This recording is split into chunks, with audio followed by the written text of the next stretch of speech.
Howdy, y'all. Welcome to another week of distance learning. I hope you had a restful and enjoyable weekend. And as we move into this next week of distance learning, I just want to very briefly say a couple words and remind y'all to be patient now during this time. This is all still very new to us and can still feel very strange at times.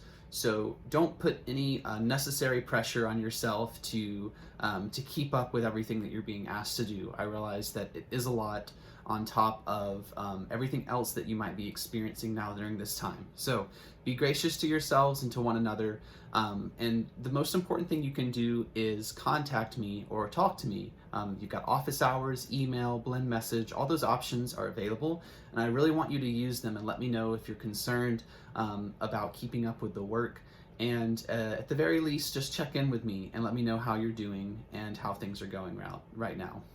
So with that being said, here's our guitar video to start the week, and everything is going to be all about chords. Chords are one of my favorite things about getting to play the guitar. I think that they are what make the guitar such a cool and fun instrument to play. So I'm really excited to get to share this with you. We're going to start the video just by talking a little bit about what exactly a chord is. What does that word mean, and what all goes into defining a chord. Then we're going to look at some basic chord shapes, and we're also going to talk about just a couple little tips you have to keep in mind when you're playing chords, things that are important as far as, keeping your hands healthy and in good shape, and just how to be able to practice these without getting very frustrated. Okay, so let's talk first about what exactly a chord is. So up until this point, especially if you're a beginner, you've been playing mostly single notes on the guitar at a time. Just say playing open G string, or second finger A on the G string, open G, first finger C, there's first finger C, open B, right? A little bit of happy birthday there. So you're just going one note at a time, one finger at a time. And a chord is basically more than one note at the same time, okay?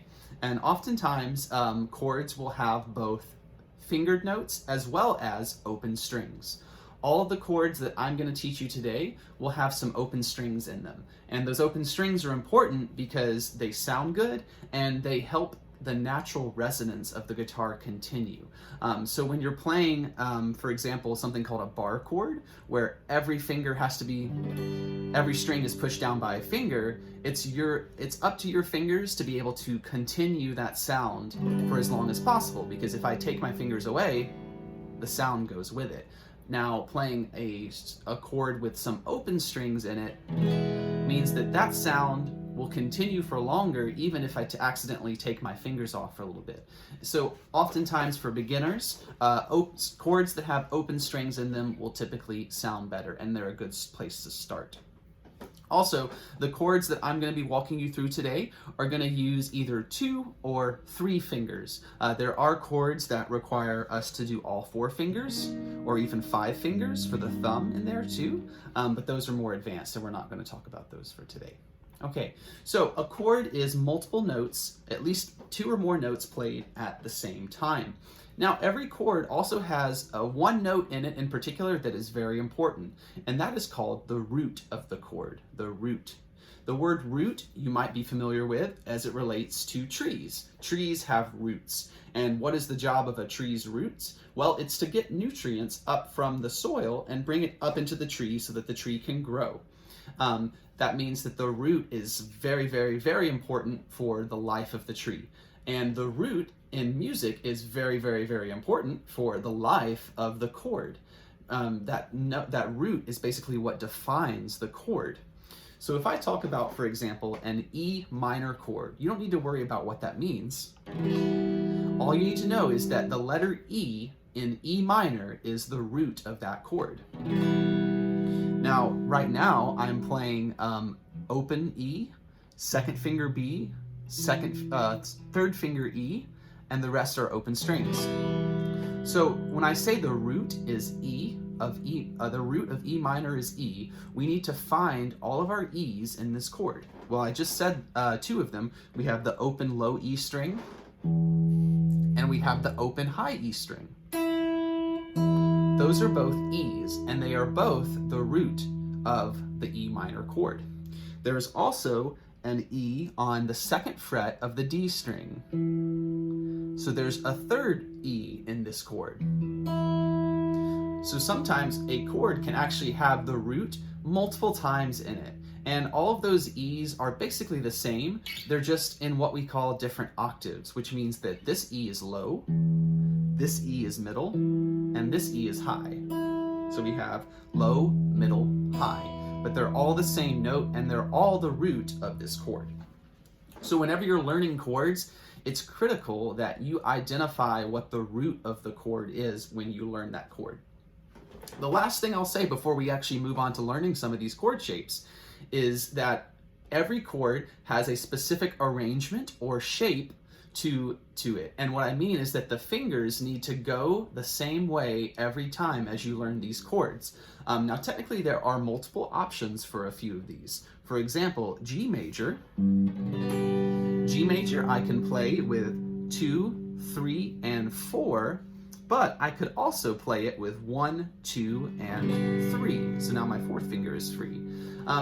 It kind of just depends on the circumstances as far as which chord shape, which finger arrangement works best. When you're playing the 2, 3, 4 G major chord, that allows you to very easily go to C major like that. But if you play the 1, 2, and 3 G major chord, that allows you to more easily go to D major instead. So oftentimes, it's just a matter of context, figuring out which arrangement works best for each situation. But for the most part, when you learn a chord shape, when you learn the arrangement of the fingers, you need to make sure that those are the same every time. So when I play E minor on the guitar, it's always my 2nd finger that's playing the B on the A string, and it's always my 3rd finger that's playing the E on the D string. Every time. We don't play it like this, and we don't play it like this, but instead we use those 2 middle fingers. Okay.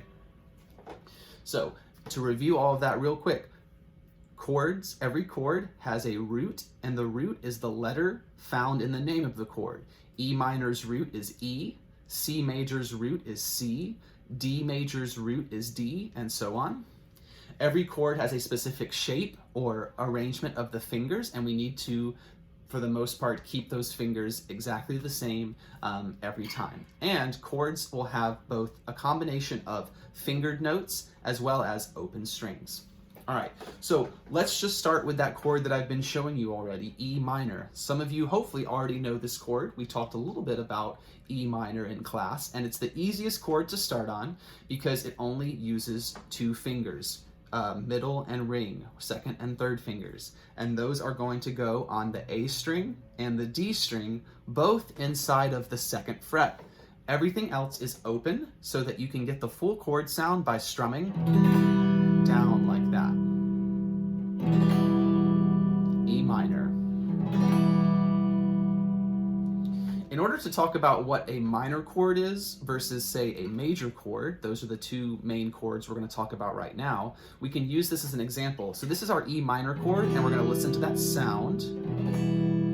And then, to get to our next chord, E major, we're going to leave these 2 fingers in place, and we're going to drop our 1st finger down onto the G string on the 1st fret.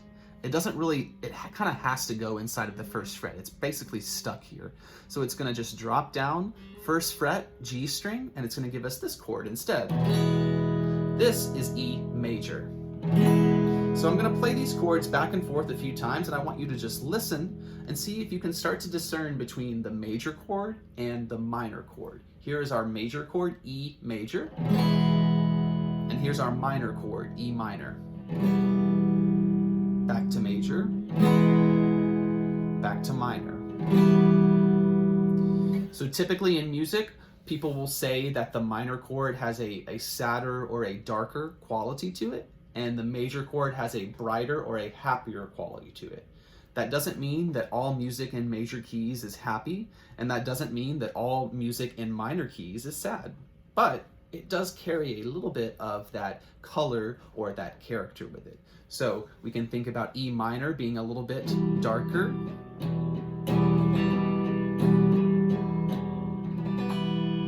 think about E major being a little bit brighter. The best thing that you can do is listen to a lot of music in both major and minor keys to start to be able to hear the difference. So we've got E minor and we've got E major for our two first chord shapes. As you're watching this video, feel free to stop at any time. It's a good idea to pause when I have the chord shape set and have your instrument out so that you can set your fingers exactly the same way that I have them. Let's talk about our next chord, A minor. Now, A minor is very easy to move to from E major because the arrangement of your fingers or the chord shape doesn't change. All you have to do is jump every finger up one string.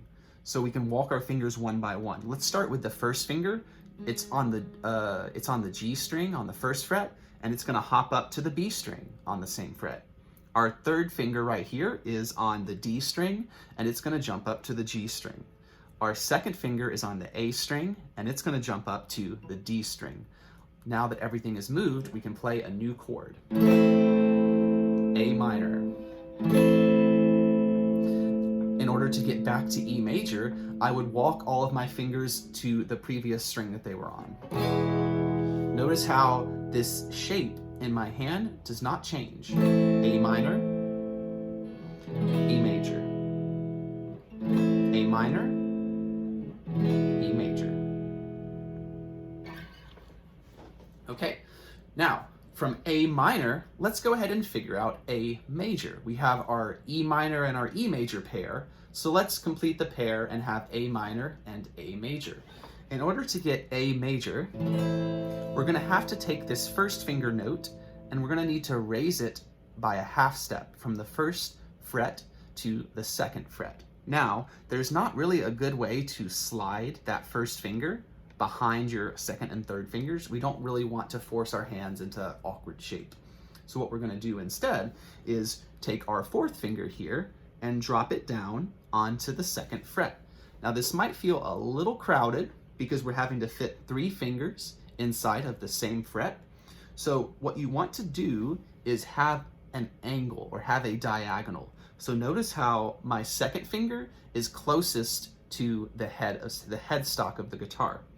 My third finger is kind of hanging out in the middle of the fret here, and my pinky finger, my fourth finger, is closest to the third fret.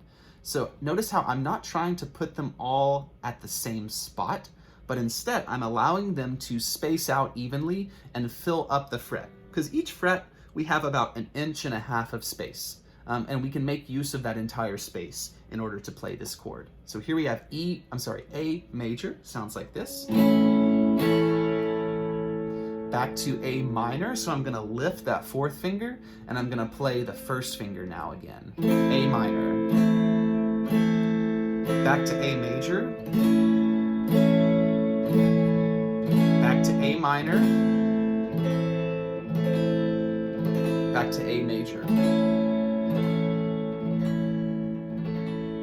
So at this point, it's a good idea to start practicing these chords in sequence, the way that we just built them up. So we would start our sequence with E minor, and we can do that for 4 beats. 1, 2, 3, 4, E major, drop that first finger.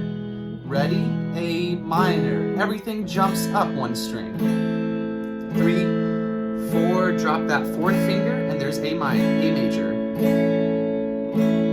So that's one idea for a sequence. I can do that all one more time without talking or stopping between the chords.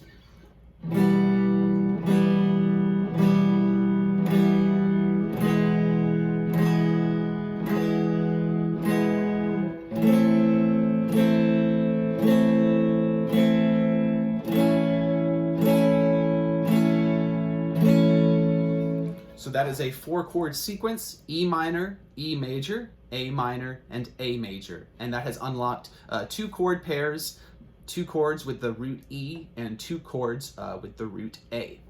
All right, so another thing to mention is that both of those chords, or all 4 of those chords, have had an open string root, right? So we had our E major chord and our E minor chord that had the open E, and now we've had our A major and our A minor chords with the open A. So let's now build a chord with our next open string, which is going to be the 4th string D. Okay, so we're going to start with D major. The chord shape for D major looks like this. Okay, the way that I remember D major is that your finger arrangement is going to end up looking like a triangle. And what I mean by that is the 1st and 2nd fingers are up here inside of the 2nd fret, while the 3rd finger is inside the 3rd fret. So if you look at the fretboard and you connected the fingertips with some imaginary lines, you basically get a triangle shape. And we're playing open D. 1st finger is on the G string, 3rd finger is on the B string, and 2nd finger is on the E string. And this gives us D major.